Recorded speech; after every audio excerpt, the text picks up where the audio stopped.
ভাই আপনাকে তো আপনার মা আদর করে বুলবুলির হিসেবে রাখতো। তা আপনার আম্মা বা আপনি কখনো ভেবেছিলেন যে বাংলাদেশ ক্রিকেট বোর্ডের সর্বসেবা হবেন?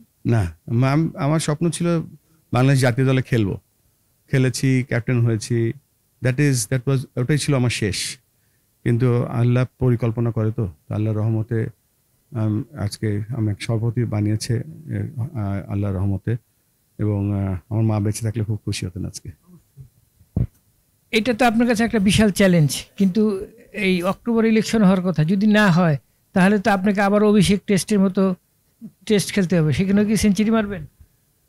এখন আপাতত টেস্ট ম্যাচের থেকেও আমি প্রত্যেকটা বল খেলতেছি, বল বাই বল খেলার চেষ্টা করতেছি, উইকেটের কন্ডিশন বোঝার চেষ্টা করতেছি, বলের কন্ডিশন, বোলারের ডেলিভারিগুলি বোঝার চেষ্টা করতেছি। তো যে কোনো ফর্মেটেই তো ওইগুলি বুঝতে হয়। তো এই মুহূর্তে আমি পিচটা সম্বন্ধে বোঝার চেষ্টা করতেছি। আপনি যেই বোর্ডের থেকে ফারুক আহমেদকে হটিয়ে আপনাকে বসানো হলো, সেই বোর্ডের সাথেই তো কাজ করবেন, সুতরাং সেই বলগুলো অনেক গুগলি বা রঙন থাকবে না? না, ওইভাবে এখনো চিন্তা করিনি।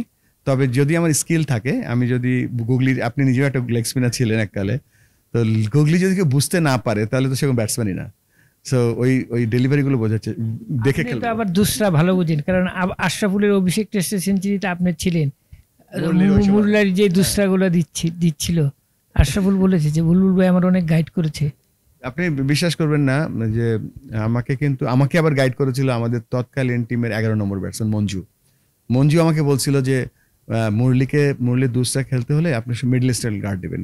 মিডল স্টাম্প গার্ড নিলে যেটা হবে যে দুসরা গেলে অটোমেটিক অফ স্টাম্পের বাইরে চলে যাবে, ওর লাইনটা পুরো নষ্ট হয়ে যাবে। এবং তাই করেছিলাম, এবং সেটা আমি আশরাফুলের সাথে শেয়ার করেছিলাম। আশরাফুল তো ওই টেস্টে দারুণ ব্যাটিং করছিল। তবে আপনি দেখলাম যে সাবেক ক্রিকেটারদের নিয়ে বেশ আশাবাদী। এর আগেও তো বাংলাদেশে অনেক ক্রিকেটার দায়িত্ব পেয়েছে, কিন্তু তারা তো সেই অনুযায়ী নাম অনুযায়ী কাজ করতে পারেনি। আসলে ক্রিকেটার, ক্রিকেট, এই মাঠটা কেন ক্রিকেটারদের জন্য, তো বা ক্রিকেটটা তো ক্রিকেটারদের জন্য।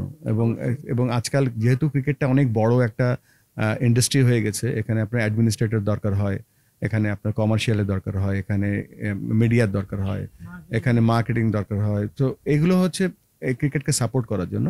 বাট ক্রিকেট বাঁচাতে হলে বা ক্রিকেট এগিয়ে নিয়ে যাওয়ার জন্য তো ক্রিকেটাররাই সব থেকে বড় স্টেক হোল্ডার।